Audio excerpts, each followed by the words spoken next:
Le Cantique des Cantiques. Le Cantique des Cantiques figure à l'Ancien Testament, et c'est un livre que beaucoup de chrétiens ont parcouru, ont lu, peut-être relu, et se sont posés à son sujet bien des questions. Qu'est-ce que cela signifie?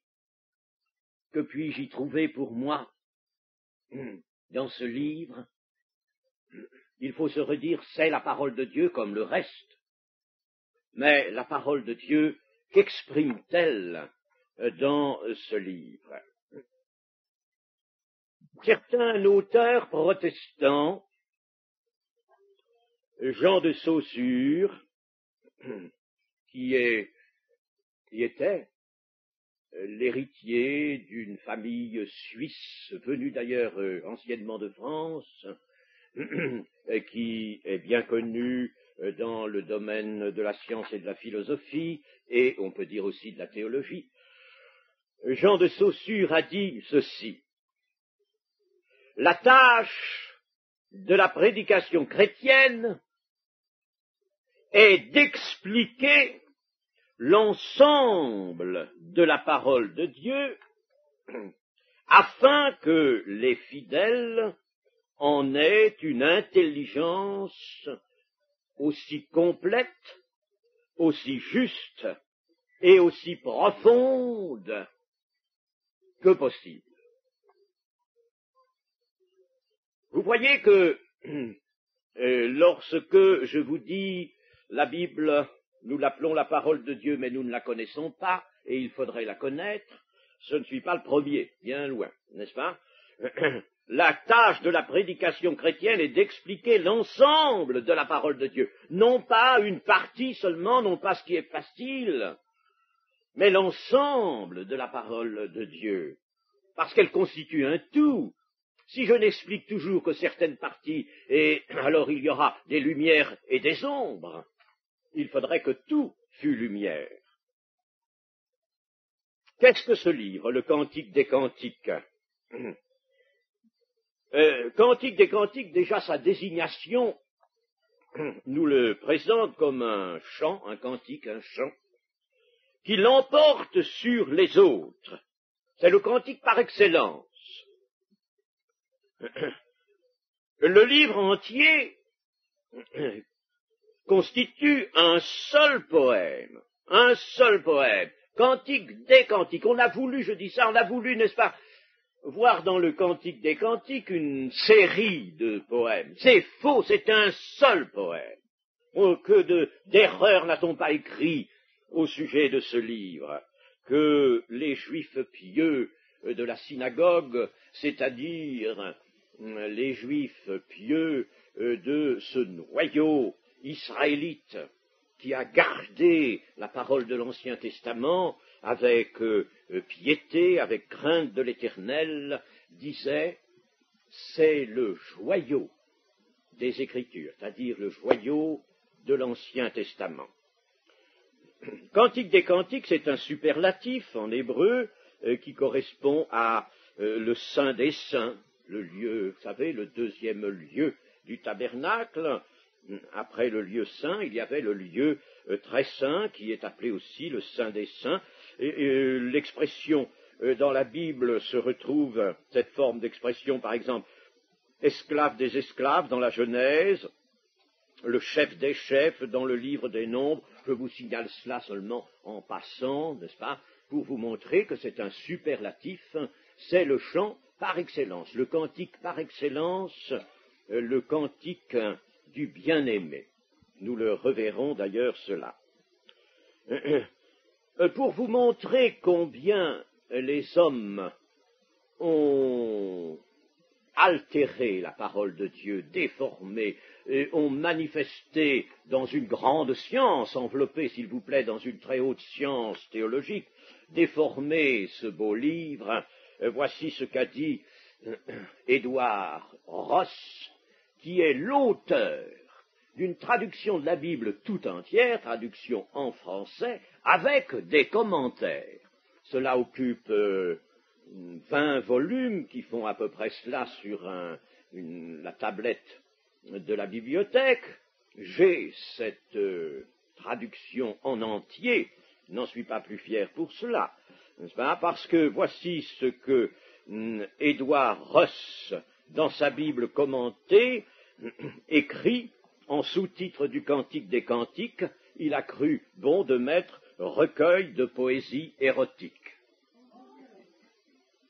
C'est un théologien qui est cité, et qui est cité même par Frédéric Godet. Un théologien qui se tient entre plusieurs eaux, n'est-ce pas? Mais enfin souvent dans des eaux mauvaises. Érotique, n'ayons pas peur du mot, n'est-ce pas? Parce que les personnes qui sont absolument en dehors de l'expérience chrétienne, de la foi, de la communion, sont tentées de voir cela, n'est-ce pas? Eh bien, ce livre est pourtant tout autre chose que cela. Il est l'histoire intérieure d'une âme régénérée depuis sa conversion, bien sûr, il ne peut pas être question d'avant, si, il en sera question dans le poème, il sera question des temps d'avant, mais pour les rappeler brièvement seulement. Depuis sa conversion jusqu'au moment où, se détachant de la terre, cette âme apprend à regarder son Seigneur et à n'en plus détacher ses yeux, c'est-à-dire son cœur. Portez vos regards sur lui, le chef et le consommateur de la foi. Alors, elle a porté ses regards, elle ne peut plus les détacher. Voilà déjà, n'est-ce pas, l'âme régénérée. Je prends l'interlocutrice, si vous voulez, du poème. Nous allons voir qu'il y a 2 personnages, il n'y en a pas 3. Je vais combattre l'interprétation à 3 personnages. Malheureusement, cette interprétation a pénétré dans les rangs évangéliques et dans les nôtres. Je vais conseiller avec tout l'amour dont je vais m'efforcer d'être capable à mes frères, à mes sœurs, d'abandonner absolument cette interprétation à 3 personnages. Et je le dirai tout à l'heure pourquoi. La Sulamite, nous verrons qu'elle s'appelle ainsi. Il y a là, n'est-ce pas, une jeune femme et un homme, un jeune homme, le bien-aimé, le roi, et cette jeune femme a appris à regarder son Seigneur, mais cette jeune femme, elle représente, elle personnifie, si vous voulez, l'âme rachetée qui a porté les regards sur son Seigneur. Il y a entre le racheté de Dieu et le Seigneur qui est esprit, le Seigneur pour nous est esprit, il y a entre l'âme rachetée quoi donc? Il y a quelque chose. Ou alors il n'y a pas de conversion. Il y a une relation. Il y a une relation qui est mystérieuse, une relation d'esprit, une relation entre l'âme et le Seigneur, l'esprit, qui connaît des vicissitudes, qui connaît des instabilités. Le chrétien qui me dirait, moi, depuis ma conversion, je suis en communion avec le Seigneur et ça a été parfait, égal, il ne s'est jamais rien produit. Je dirais, je doute que l'expérience ait été réelle. Il y a des instabilités, on pourrait presque dire qu'elles sont nécessaires à notre formation. L'âme rachetée va passer par des épreuves, par des moments de tristesse, ne vous en effrayez pas, mes amis. Vous les connaissez, puisqu'il y a beaucoup de frères et de sœurs qui nous font part de cela, des moments de tristesse, quelquefois des moments même de désolation. Mais tout cela, ce sont des épreuves pour le bien de cette âme rachetée, c'est pour son bien. Et puis, cette âme rachetée commet des fautes qui obligent l'époux céleste à s'éloigner d'elle, à s'éloigner. Elle commet des fautes. Oh, il ne s'éloigne pas pour l'abandonner. Il ne l'abandonne pas, mais il s'éloigne. Voici que la communion est distendue. On ne sent plus la relation, le lien, et pourtant on est l'âme rachetée. Je suis belle, mais je suis noire. Nous verrons cela. Elle passe par divers états intérieurs. Le repentir, nous le trouverons dans le cantique. Le désir ardent de retrouver son premier amour. Son premier amour, nous allons tout de suite l'aborder dans le commencement du cantique. Son premier amour.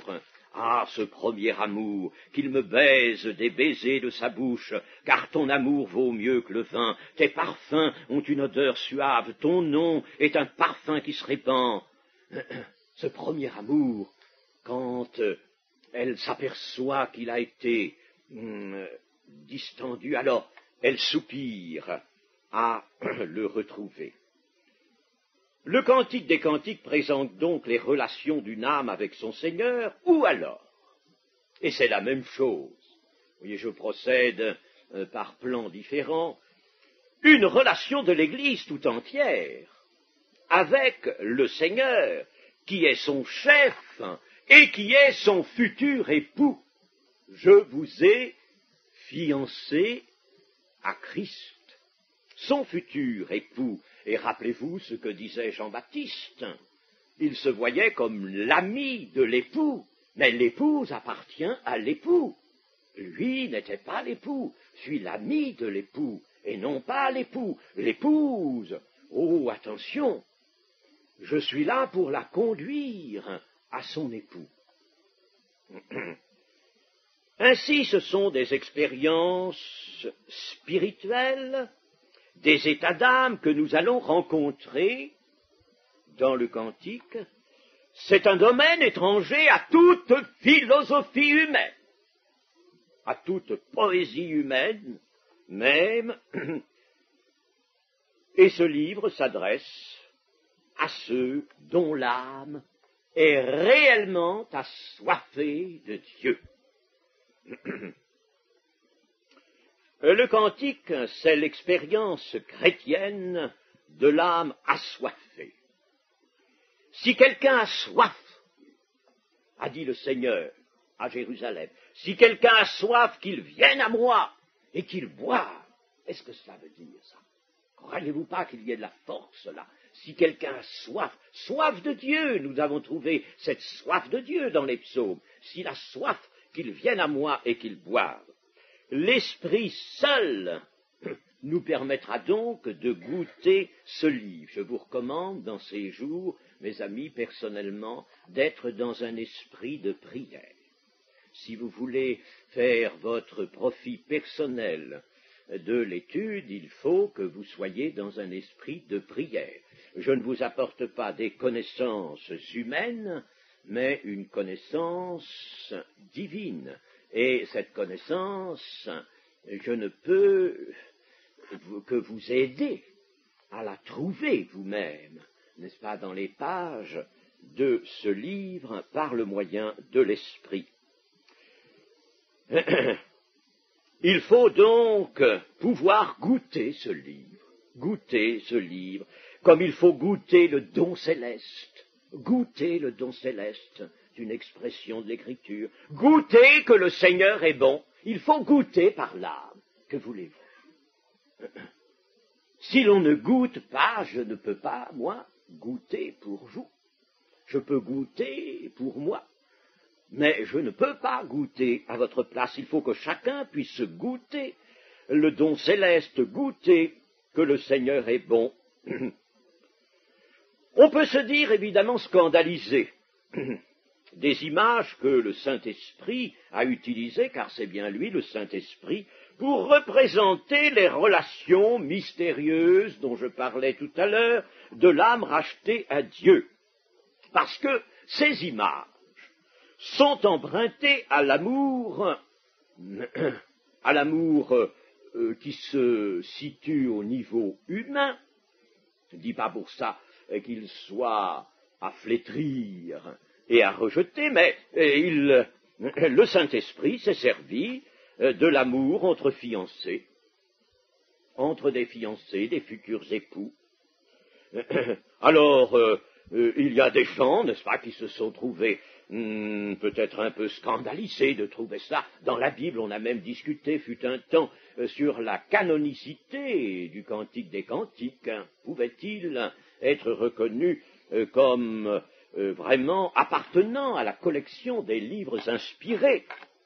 Alors, si cela était, il faudrait dans le prophète Ézéchiel supprimer des chapitres, où alors le langage est peut-être plus cru encore que dans le Cantique des Cantiques. Chapitre 16, par exemple, d'Ézéchiel, n'est-ce pas, quand il s'agit d'une femme prostituée qui s'est livrée à ses amants. Il faudrait peut-être supprimer cela, il faudrait supprimer bien d'autres choses. Mais je ferai justice de cela, et je dirai d'abord ceci. Il est écrit que tout est pur pour ceux qui sont purs. Tout est pur pour ceux qui sont purs. Ceux qui ne sont pas purs, sont enclins à la pudibonderie.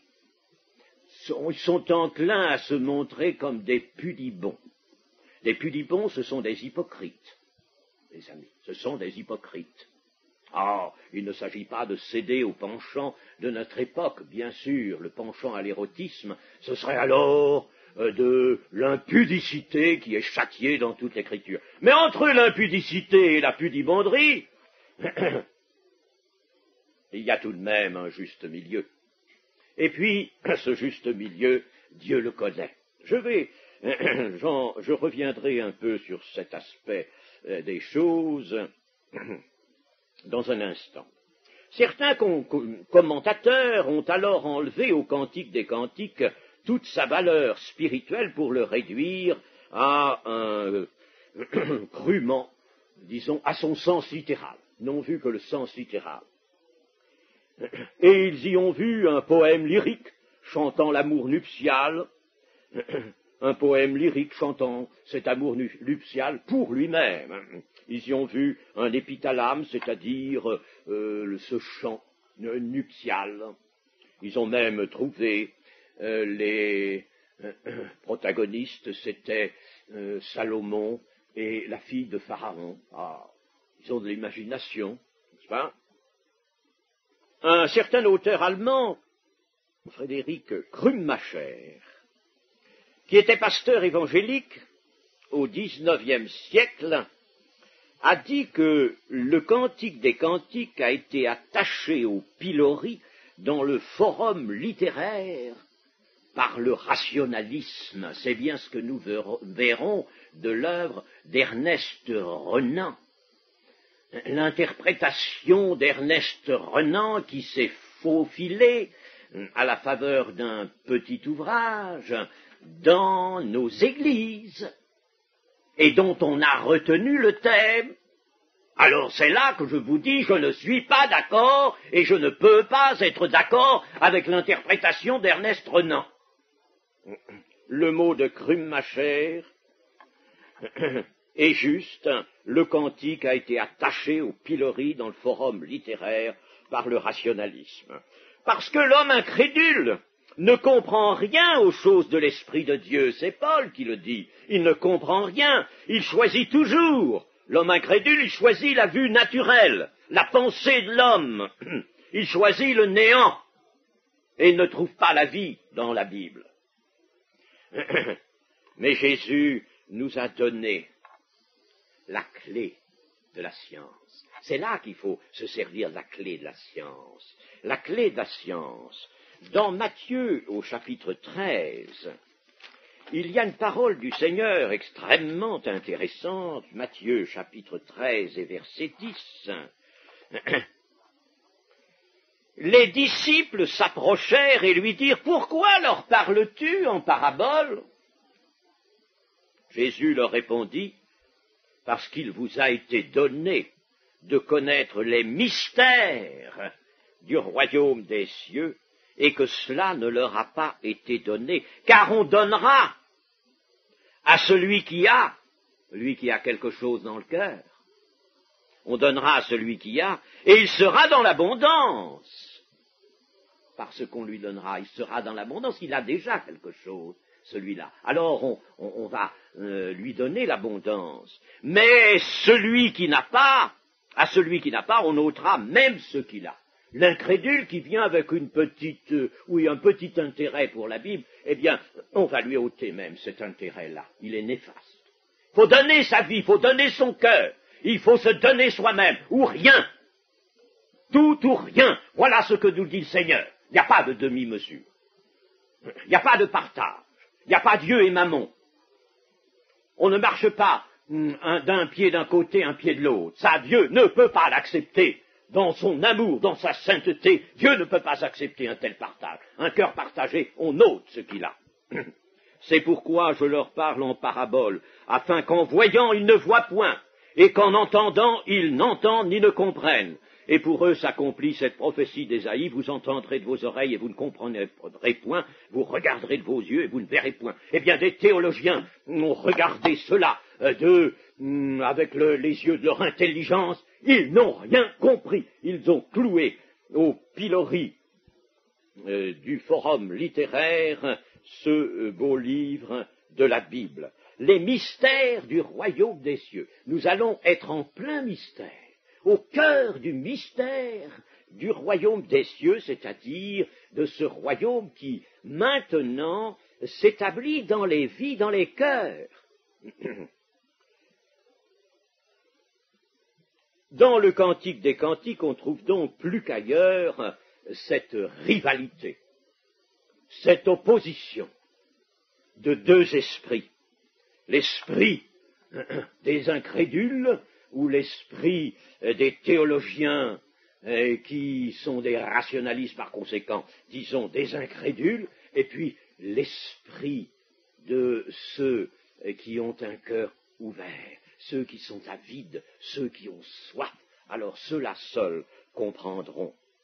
Pour comprendre le Cantique des Cantiques, il faut donc écarter le littéralisme exclusif. Je ne dis pas qu'il faut écarter le littéralisme entièrement, c'est-à-dire la lettre, c'est-à-dire ce que signifie chaque verset, chaque mot. Pas du tout. Mais il ne faut pas s'en tenir au littéralisme exclusif, l'interprétation allégorique, voire dans chaque proposition, dans chaque mot, dans chaque figure, n'est-ce pas, une allégorie, et être alors allégoriste à l'excès, exclusif, n'est-ce pas, ça aussi c'est mauvais. Et le littéralisme exclusif est mauvais, et l'interprétation allégorique exclusive est aussi mauvaise. Vous voyez comme il y a toujours deux excès, un d'un côté, un de l'autre, et qu'il faut savoir se tenir là, dans le juste milieu de Dieu. Il faut prendre au sérieux le sens littéral. C'est comme ça que nous allons interpréter le Cantique des Cantiques, nous allons le prendre au sérieux, tout en saisissant la signification spirituelle de ce beau livre. Et pourquoi est-on quelquefois choqué? Et parce que on voit beaucoup dans le Cantique des Cantiques, en somme, l'amour sous la forme tout à fait humaine, et on y voit, surtout, n'est-ce pas, les pudibons, ils discernent l'amour physique. Ah, ils sont platoniques, eux, à l'excès. Alors ils y voient poindre l'amour physique, ils sont offusqués, ils sont très offusqués. Mais je dirais ceci, le corps, notre corps physique, qui est fait de matière, n'est pas l'ennemi de l'esprit, n'est pas l'ennemi de l'esprit, il est le serviteur de l'esprit, il est l'instrument de l'esprit, il est l'organe de l'esprit, et le rôle de ce corps, dont il nous est dit qu'il est le temple du Saint-Esprit, le rôle de ce corps est d'exprimer, d'annoncer, d'accomplir dans le monde sensible et visible la volonté de l'esprit.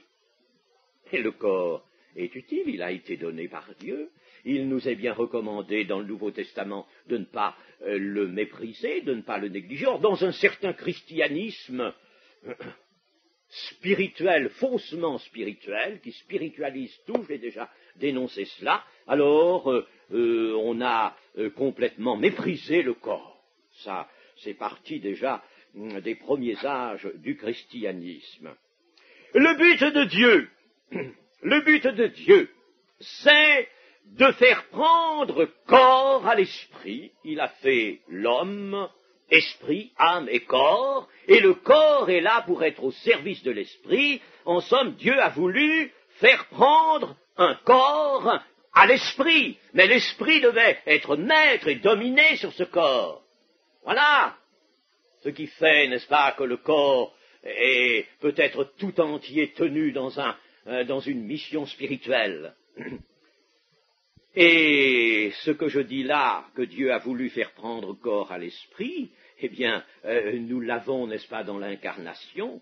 Dieu a voulu que la parole de Dieu, qui est esprit, qui était Dieu, qui était avec Dieu, la parole d'esprit, devint chair, fut faite chair. Ah! Et un grand secret vient de cela. Dans l'Ancien Testament qui prépare la venue de celui qui va être incarné, Yahvé, le Seigneur, l'Éternel, qui va venir au milieu des saints, qui va être l'Emmanuel, eh bien, c'est la volonté de Dieu que la parole soit faite chair, et c'est la volonté de Dieu que l'Esprit puisse se manifester par des corps, dans des corps. C'est la volonté de Dieu. Alors maintenant, n'est-ce pas, éloignez votre corps, parce que tout ce qui touche le corps est indigne de la haute spiritualité. C'est faux, cela. La Bible n'est jamais inconvenante. Même quand elle nous dit, comme dans Ézéchiel, qu'elle nous montre, n'est-ce pas, Jérusalem ou Samarie sous l'emblème d'une femme prostituée, puis alors, vous savez, ce qui est dit, c'est net. Je vous le disais tout à l'heure, n'est-ce pas, tu t'es prostitué à tous tes amants. Eh bien, la Bible n'est jamais inconvenante.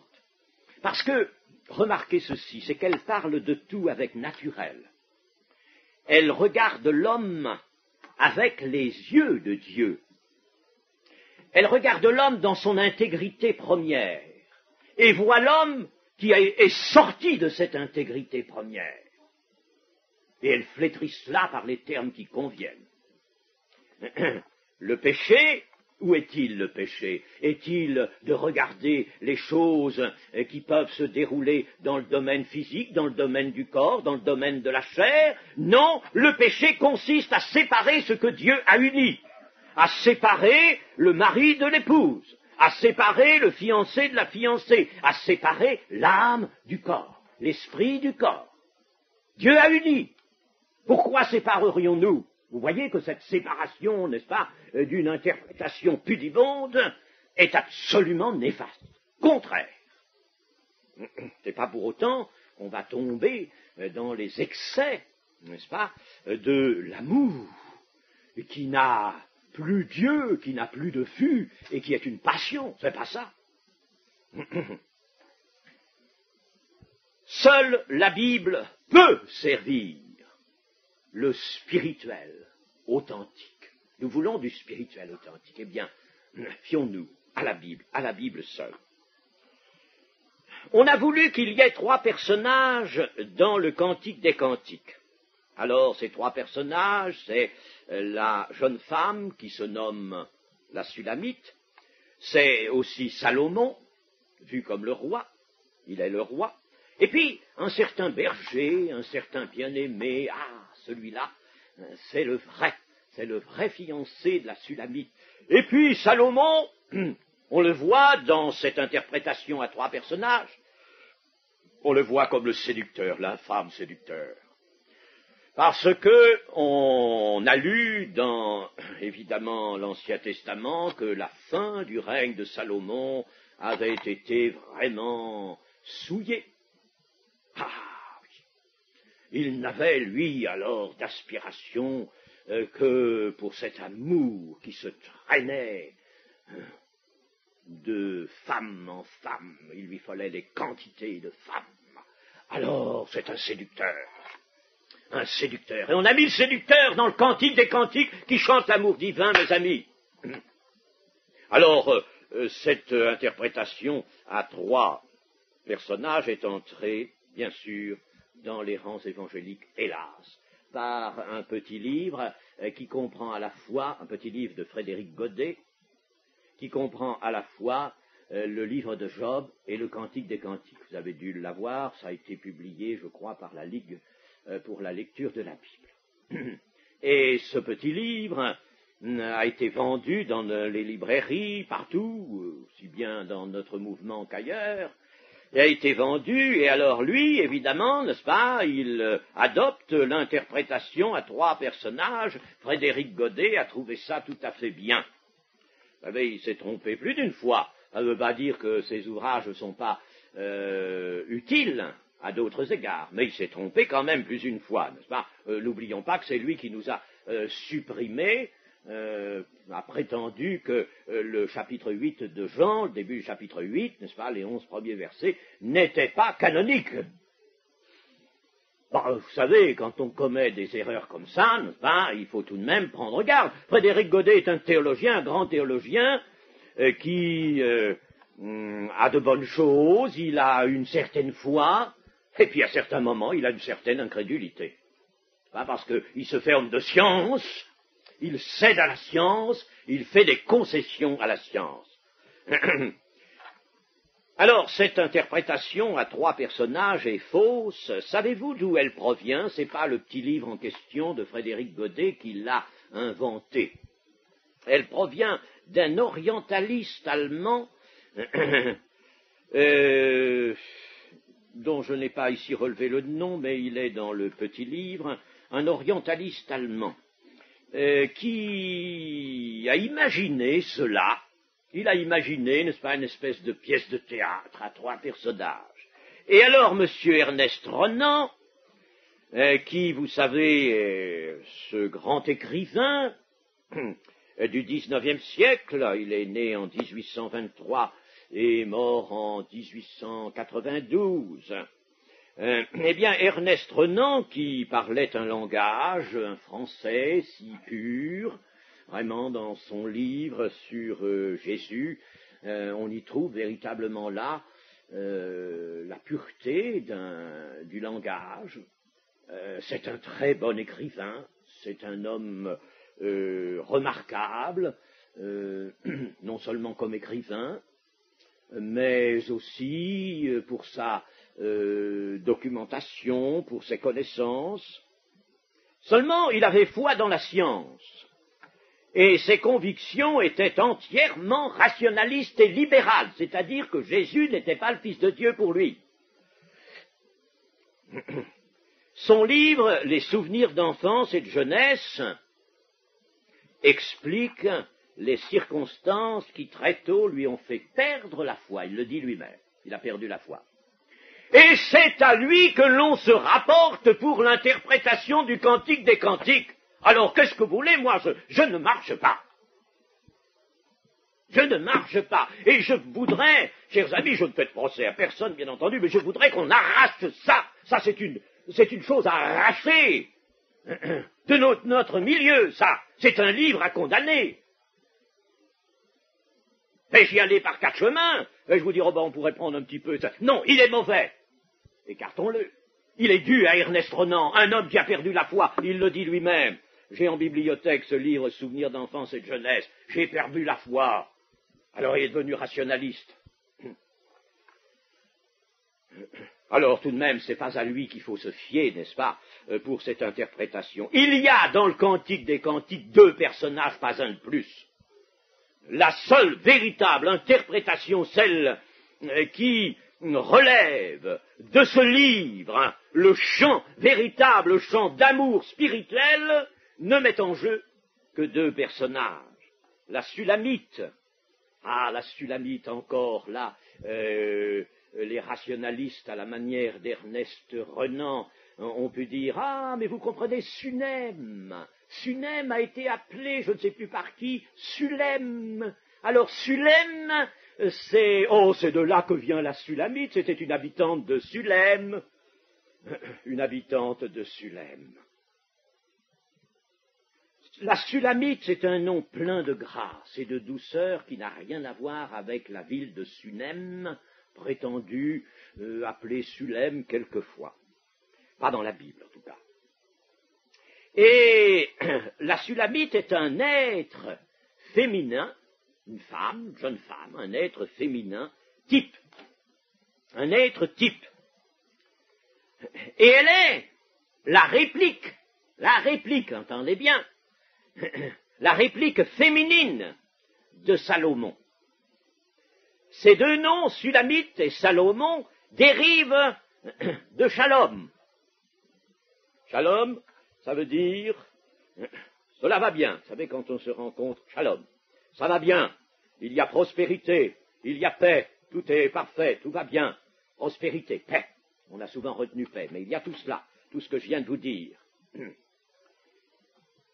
Alors Salomon, dont le nom dérive donc de Shalom, est le parfait, le pacifique. Et la Sulamite, puisque c'est le féminin de Salomon, et elle dérive aussi de Shalom, eh bien la Sulamite, c'est la parfaite. C'est celle qui a été pacifiée par Salomon. Elle a été pacifiée. Et voulez-vous que nous regardions dans le Cantique au chapitre 8 et au verset 10, chapitre 8 et verset 10. Là, il s'agit de la petite sœur, mais la petite sœur est de même provenance que la grande sœur, c'est-à-dire que la Sulamite. La petite sœur, c'est, si vous voulez, un troisième personnage, mais qui ne joue pas de rôle dans le corps du Cantique. Elle intervient simplement dans le dernier chapitre et tout à fait à la fin. Nous en parlerons de la petite sœur. Alors, chapitre 8, verset 8, verset 10, pardon. Je suis un mur. J'expliquerai ça, ce que ça veut dire. Et mes seins sont comme des tours. J'ai été à ses yeux comme celle qui trouve la paix. J'ai été à ses yeux comme celle qui trouve la paix. C'est ça le sens de Sulamite à pacifier. Elle a trouvé la paix. J'ai été à ses yeux comme celle qui trouve la paix. Salomon avait une vigne à Baal-Hamon, il remit la vigne à des gardiens, chacun portait pour son fruit 1000 cycles d'argent. Ma vigne qui est à moi, je la garde. À toi, Salomon, les 1000 cycles, et 200 à ceux qui gardent le fruit. Si Salomon était un séducteur, je ne sais pas pourquoi on lui donnerait les 1000 cycles, ça aurait vraiment un mauvais goût, ça. Un goût à la Ernest Renan. J'ai été à ses yeux comme celle qui trouve la paix. Voilà le sens de ce beau nom de la Sulamite, un nom plein de charme et de grâce. Salomon, Dieu lui avait accordé un qualificatif à Salomon. Et nous le trouvons dans le 2e livre de Samuel, le 2e livre de Samuel, au chapitre 12, et au verset 25. Lisons verset 24. David consola Bathsheba, sa femme, et il alla auprès d'elle, et coucha avec elle. On pourrait dire c'est pas correct de ça aussi, n'est-ce pas? Ah oui, alors il y aurait pas mal de corrections à faire dans la Bible, qu'est-ce que vous voulez? Comment Dieu, tout est pur pour celui qui est pur. Dieu a créé l'homme et la femme. Il n'a pas fait de mystère. Alors, elle enfanta un fils qui l'appela Salomon. Salomon est donc le fils de Bathsheba, n'est-ce pas? La femme d'Uri, le Héthien. Elle enfanta un fils qui l'appela Salomon et qui fut aimé de l'Éternel. Ah, le fils fut aimé de l'Éternel. Il le remit entre les mains de Nathan le prophète. Il y avait un prophète pour s'occuper de Salomon. C'est pour ça que le diable l'a roulé ensuite dans la poussière et dans la boue, parce que c'était trop beau. C'était trop beau, Salomon. C'était la figure du grand-fils qui allait venir s'asseoir sur le trône de David. David, le fondateur de la dynastie éternelle. Alors, le grand Salomon allait venir s'asseoir. Il y avait là tout de suite un Salomon qui préfigurait l'autre. Ah, c'était trop beau. Il le remit entre les mains de Nathan le prophète, et Nathan lui donna le nom de Jédidja. Jédidja à cause de l'Éternel, à cause de l'Éternel. Jédidja, ça c'est composé de Jadid, qui veut dire bien-aimé, et de de Ya, qui est l'abréviation de Yahvé, de l'Éternel. Si bien que Jédidja veut dire le bien-aimé de l'Éternel. Le bien-aimé de l'Éternel. Ah, monsieur Ernest Renan, croyez pas à ces choses-là. Il n'était pas sensible à cela, n'est-ce pas? Alors, laissons-le avec ses écrits et ses interprétations et ses imaginations. Et nous écoutons l'esprit Jédidja, le bien-aimé de l'Éternel. Chers amis, mais c'est bien là aussi le doux nom accordé au Seigneur, qui va venir et qui dira, il y a ici plus que Salomon. Les sentiments humains qui sont exprimés poétiquement dans le Cantique des Cantiques par le fiancé, et la fiancée, nous verrons que le fiancé prend différents noms, différents aspects. Il est le berger, il est le bien-aimé, il est le fiancé, il est le roi, il est le frère, quelquefois, et nous justifierons tout cela. Il est le frère, quelquefois. Vous voyez? Eh bien, les sentiments humains qui sont exprimés représentent des affections d'un niveau supérieur, d'un niveau plus élevé. Ces affections, ces sentiments humains qui sont exprimés par un support humain, le support, c'est ce poème d'amour entre deux fiancés, avec des vicissitudes, je l'ai dit. Alors, là, n'est-ce pas, ce support, ne regardons pas, regardons le support, bien sûr, il faut regarder quand on lit une parabole, il faut d'abord savoir ce qu'elle dit, n'est-ce pas? Elle est le support d'une pensée, le support d'une idée. Et là, les sentiments représentent des affections plus élevées, plus sublimes, celles du Christ et de l'Église. Et les détails que l'on trouve, nous allons trouver un tas de détails dans le poème. C'est un poème, le cantique est un poème, bien sûr, c'est un chant, c'est un poème. Eh bien, les détails n'ont d'autre utilité que de rendre l'image plus claire, plus vivante. Et nous voyons que dans ces paraboles, le Seigneur Jésus a introduit des détails.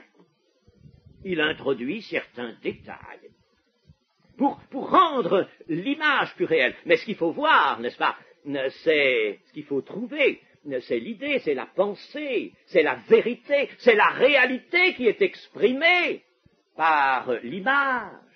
Si l'on en reste à l'image pour elle-même, alors on n'a rien trouvé.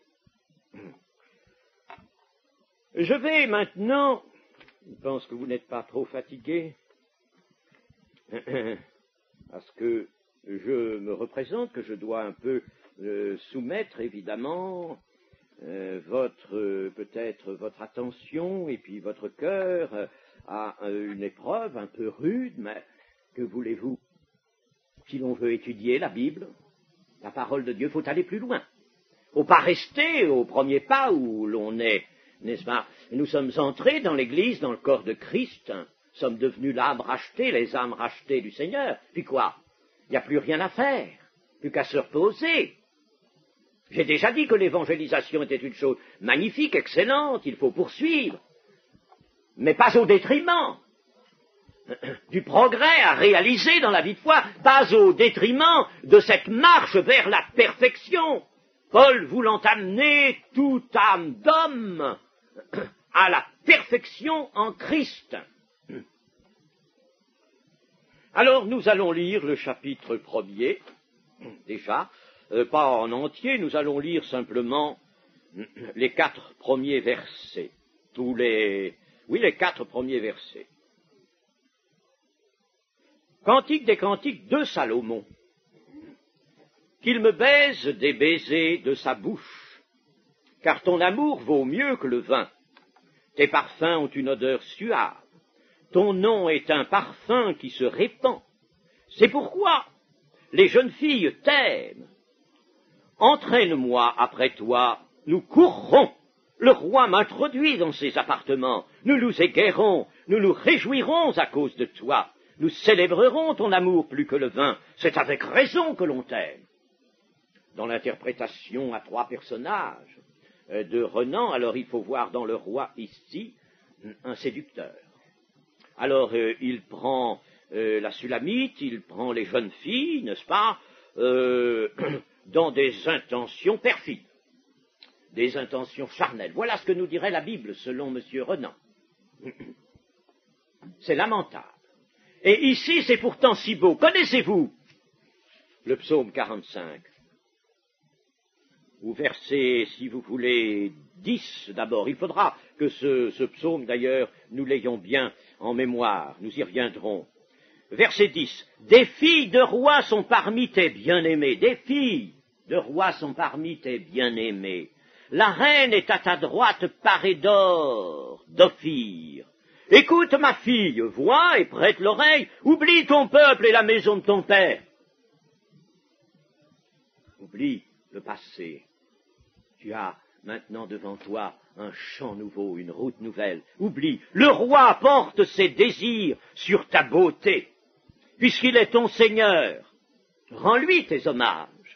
Et avec des présents, la fille de Tyr, les plus riches du peuple rechercheront ta faveur. Toute resplendissante est la fille du roi dans l'intérieur du palais. Elle porte un vêtement tissu d'or. Par fille du roi, il faut entendre ici fiancée. Elle porte un vêtement tissu d'or. Elle est présentée au roi, vêtue de ses habits brodés, et suivie des jeunes filles, ses compagnes, qui sont amenées auprès de toi. On les introduit au milieu des réjouissances et de l'allégresse. Elles entrent dans le palais du roi. Il y a de la réjouissance, il y a de l'allégresse. Ça fait peur à M. Renan, ça peut-être. Mais, chers amis, de qui s'agit-il? Quel est ce roi? Dans le contexte du psaume, verset 3, « Tu es le plus beau des fils de l'homme. » Qui donc est ainsi désigné? Tu es le plus beau des fils de l'homme. Le Seigneur, le grand Salomon. La grâce est répandue sur tes lèvres. C'est pourquoi Dieu t'a béni pour toujours. Vaillant guerrier, ceins ton épée, ta parure et ta gloire. Oui, ta gloire, sois vainqueur, monte sur ton char, défends la vérité, la douceur et la justice. Et que ta droite se signale par des merveilleux exploits. Tes flèches sont aiguës, des peuples tomberont sous toi. Elles perceront le cœur des ennemis du roi. Ton trône, ô Dieu, est à toujours le sceptre de ton règne, est un sceptre d'équité. Et c'est lui que nous voyons dans ce psaume, comme le roi qui porte ses désirs sur la beauté de cette fille qui lui est présentée dans l'intérieur du palais, dans ses habits brodés, entouré des jeunes filles, ses compagnes. Alors là, devant le roi, on les introduit au milieu des réjouissances et de l'allégresse. Elles entrent dans les palais du roi. Qu'avons-nous trouvé dans le commencement du cantique? Le roi m'introduit dans ses appartements. Nous nous égaierons, nous nous réjouirons à cause de toi. Nous célébrerons ton amour plus que le vin. C'est avec raison que l'on t'aime. N'est-ce pas la continuation du psaume 45?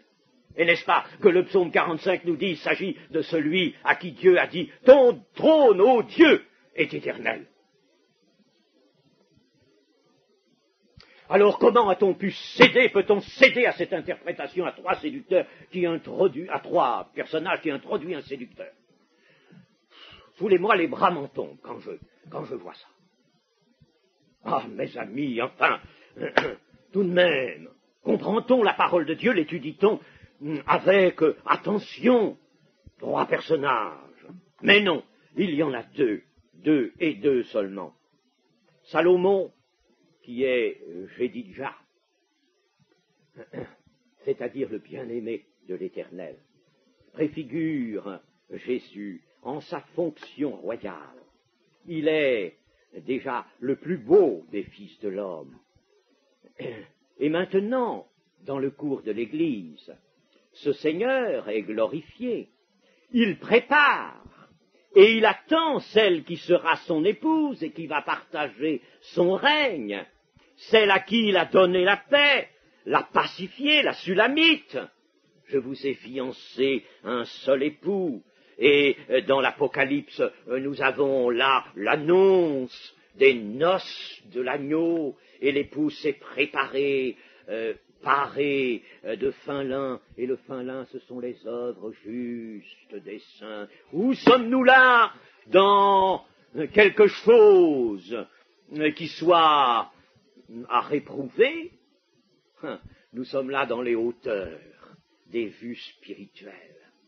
Oui, et tout cela avec un support que nous ne dédaignons pas, un support dans lequel nous n'introduisons pas notre impureté à nous.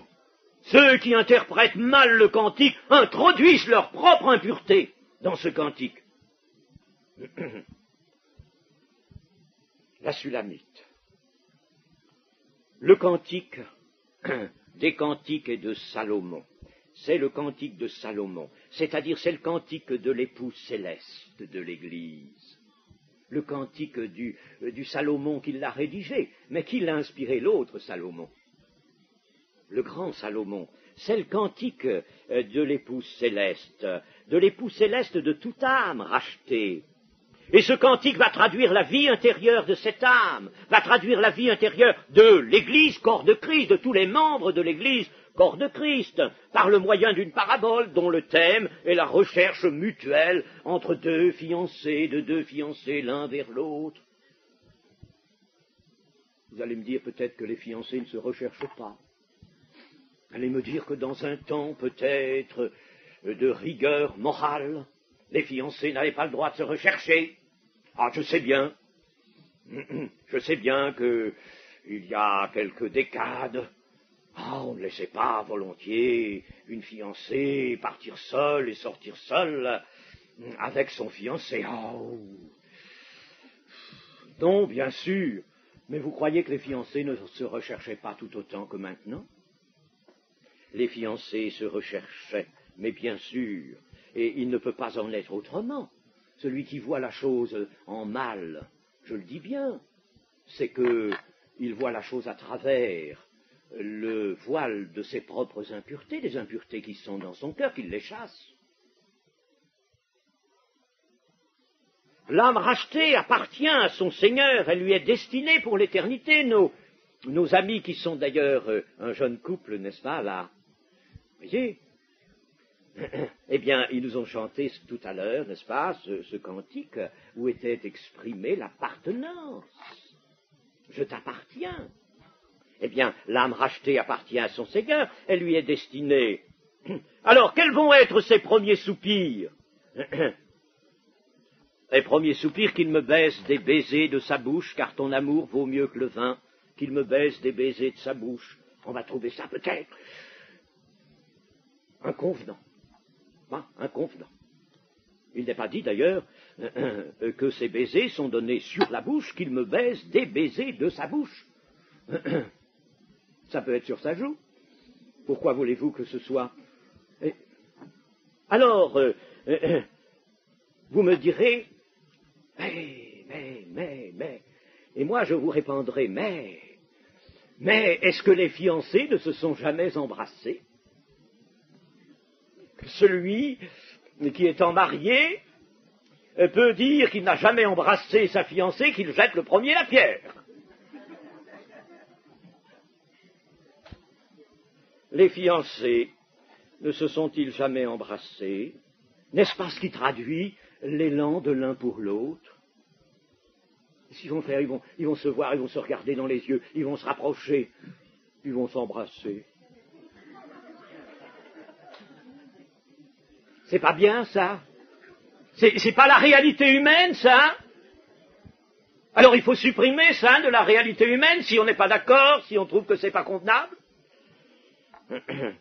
L'amour de leur cœur les rapproche. Et les époux ne s'embrassent plus. Les époux ne s'aiment plus. Quand le temps peut-être, n'est-ce pas, des amours ardentes est passé et que les ans sont venus, bon, Alors on pourrait dire, bon, les époux, ils vivent ensemble, ils sont compagnons l'un de l'autre. J'ai vu l'autre jour à Alès, dans l'assemblée, un homme m'a présenté, il était dans les pleurs, les larmes, presque inconsolables, et il avait 70 ans passés. Alors j'ai demandé ce qui l'affectait ainsi, on m'a dit, il vient de perdre son épouse. Mais je vous assure que cet homme était à la dérive, il a fallu évidemment, n'est-ce pas, faire appel à la foi, à sa foi, n'est-ce pas, mais enfin, il était inconsolable sur le moment. Ah, il était affecté d'un grand chagrin. Il aimait sa compagne. Et quand, pour libérer son cœur, dans l'entretien que j'ai eu avec lui, je lui ai dit, mais voyons, vous l'aimiez, votre compagne, votre épouse? Ah oui, je l'aimais. Il y avait un amour, il y a un amour pour tous les âges. C'est le même qui traverse les temps, qui traverse les âges. Mais il y avait un amour, il y a un amour, n'est-ce pas? Alors, les époux ne s'embrassent-ils plus? N'ont-ils plus le droit de s'embrasser? Et j'irai même plus loin, je dirais une mère, lorsqu'elle n'a pas vu son fils ou sa fille depuis longtemps, qu'elle le voit, une mère qui vraiment, n'est-ce pas, a de l'amour dans le cœur pour ses enfants, elle pense à eux, elle leur écrit. Alors, voici qu'après une longue absence, ils arrivent, c'est un fils, c'est une fille. Alors, la mère les prend, les serre dans ses bras, les couvre de larmes et de baisers, qu'il me baise des baisers de sa bouche. Oh, le grand malheur. Mais, mes amis, enfin tout de même, vous voyez qu'il y a une optique affreuse qui est de notre fait. Changeons notre cœur, ayons un cœur nouveau, et voyons ces choses. C'est la parabole, c'est le support, c'est le littéral, c'est le sens littéral, cela. Bien sûr, nous voyons l'idée, nous allons voir, n'est-ce pas, l'idée, évidemment. Eh bien, l'idée, c'est l'âme, la sulamite, qui soupire après une communion aussi étroite que possible. La sulamite est une fiancée. Alors, elle proclame son aspiration dans le cadre humain qui est le support, je le répète, de la pensée spirituelle, qu'il me baise des baisers de sa bouche. Comment va-t-elle exprimer? Qu'il s'approche de moi, qu'il soit à 5 mètres, pas davantage, et que nous nous fassions bonjour de loin, n'est-ce pas? Et que nous nous regardions avec un petit sourire, seulement, c'est tout. Oh, c'est pas humain, ça, ce serait pas un vrai support, qu'il me baise des baisers de sa bouche. Ici, la sulamite proclame donc son aspiration dans le cadre humain, mais cette aspiration, nous savons qu'elle est spirituelle, il s'agit de l'âme. La sulamite a cessé de concevoir sa vie dans la séparation qui est celle d'un jeune homme, d'une jeune fille, avant de se marier. La sulamite a cessé de concevoir sa vie ainsi. Elle ne peut plus vivre désormais que de l'amour de son bien-aimé. Elle a soif de Dieu, elle a soif de lui. Qu'il me baise des baisers de sa bouche. Elle le veut loin? Non, elle le veut là, près. Elle a soif de lui. Que connaissait-elle jusque-là, la sulamite? Elle connaissait ce qu'elle appelle ici le vin, car ton amour vaut mieux que le vin. Nous pouvons le comprendre peut-être de 2 manières. J'en dirai une déjà et je l'écarterai plus tôt. Le vin, n'est-ce pas, qui, dans la Bible, je parle bien de la Bible, peut communiquer une certaine ivresse, n'est-ce pas, un certain élan. Là pourrait être aussi le support de la pensée, voyez-vous, n'est-ce pas, ton amour vaut mieux que le vin, vaut mieux que cette gaieté, sans que ce soit une ivresse poussée à l'extrême, enfin, disons que cette gaieté, n'est-ce pas, qui jusque-là était ce que connaissait la sulamite, elle ne connaissait que cela, ce qu'il y avait dans le monde, elle ne connaissait que cela, mais la deuxième manière de le voir est celle-ci, eh bien, jusque-là, la sulamite ne connaissait que le vin, c'est-à-dire les rencontres joyeuses, où l'on goûte le vin. Quand il y avait des rencontres en famille, voyez les noces de Cana, il y avait du vin. C'était ainsi, c'était pas un vin très fort d'ailleurs, mais enfin, il y avait du vin, et l'on goûtait le vin, et le vin est synonyme de l'amitié, de l'affection, du cadre habituel, des relations humaines. Quand on se rencontre, c'est bien rare aujourd'hui qu'on vous dise pas, dis pas, on va boire un pot, mais on va mettre un verre, n'est-ce pas? On va goûter, on va boire ensemble quelque chose. C'est dans le cadre des relations humaines, il n'y a pas là de quoi s'offusquer, n'est-ce pas? Eh bien, elle connaissait cela jusque-là, elle connaissait l'amitié, elle connaissait l'affection qu'il y a dans les relations humaines, mais voici, un amour ardent s'est emparé d'elle. Elle a rencontré le roi, le bien-aimé, et cet amour est entièrement destiné au bien-aimé. Il n'y a que le bien-aimé qui peut lui donner l'amour. Ton amour vaut mieux que le vin, vaut mieux que ce qu'on trouve dans le monde, les affections du monde, les amitiés du monde, ça vaut bien mieux que tout cela. Ton amour, ce n'est pas vrai. C'est pas vrai, ça? Ah, mes amis, comment voulez-vous que la Bible s'exprime? Alors, si la Bible s'était exprimée en termes purement spirituels, vous n'y comprendriez rien. Moi non plus. Ah, mais je comprends parce qu'il y a un marchepied. Il y a un marchepied, la terre et le marchepied. Avec la terre et le marchepied. Alors le marchepied pour arriver aux choses spirituelles. Le Seigneur Jésus nous a dit, si vous ne croyez quand je vous ai annoncé des choses terrestres, des événements qui se passent dans le cadre historique, qui se passent dans les relations entre les hommes, des choses que les hommes ont vues, qui étaient déjà l'introduction du surnaturel. Si vous ne croyez pas ces choses, comment croirez-vous quand je vous parlerai des choses spirituelles? Et le Seigneur n'a pu parler des choses spirituelles qu'à la fin de son séjour sur la terre. Et encore, disait-il, il y a des choses que j'ai à vous dire et vous ne pouvez pas porter maintenant. Il y a des choses que vous ne pouvez pas porter. Alors je ne peux pas vous les dire. Et le cantique des cantiques les contient, ces choses. Il les contient. À nous de savoir le comprendre. Ton amour vaut bien mieux que tout ce qu'on connaît sur la terre, tout ce qu'on a connu avant, tout cela. C'est bien peu de choses à côté de ton amour, Seigneur. Amen.